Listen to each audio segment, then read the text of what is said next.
জীবন নিয়ে করছো খেলা, করছো কত রঙ্গ, শেষে আবার হয় না দেখো ঢাবির স্বপ্নভঙ্গ। কমন নাউন ম্যাটেরিয়ালস হয় এই কোন জ্বালা, পরীক্ষক প্রশ্নপত্রে এগুলো দিয়ে জমাবে তার খেলা। যদি তুমি ধরতে না পারো তার পাতানো চাল, এটাই হবে তোমার চান্স না পাওয়ার কাল। তাই আর দেরি না করে চলো সরাসরি ক্লাসে চলে যাই।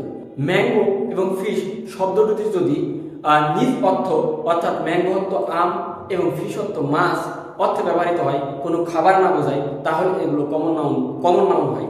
আর যদি এগুলো তার নিজ অর্থ থেকে বেরিয়ে এসে খাদ্য অথবা খাবার অথবা ফুড অর্থ প্রদান করে, তখন এগুলো ম্যাটেরিয়ালস নাউনে পরিণত হয়, তখন এগুলোকে ম্যাটেরিয়ালস নাউন বলে।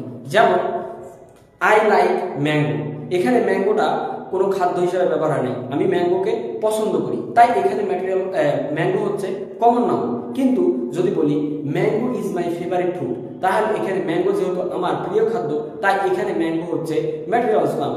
অনুরূপভাবে fish fish lives in water, যদি বলি মাছ পানিতে বাস করে, এখানে মাছ তার নিজ অর্থ প্রদান করছে, তাই এখানে মাছ হচ্ছে ফিশ হচ্ছে কমন নাউন। কিন্তু আমি যদি বলি fish is good for food, এখানে ফিশ হচ্ছে ম্যাটেরিয়াল নাউন, কারণ এখানে ফিশ খাদ্য হিসেবে ব্যবহার হয়েছে, কারণ ফিশ হচ্ছে খাদ্য হিসেবে। আশা করি বিষয়টা তোমাদের কাছে অনেক ইন্টারেস্টিং মনে হয়েছে।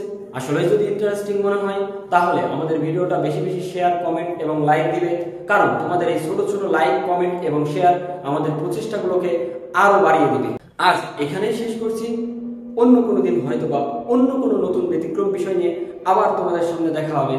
আল্লাহ হাফেজ।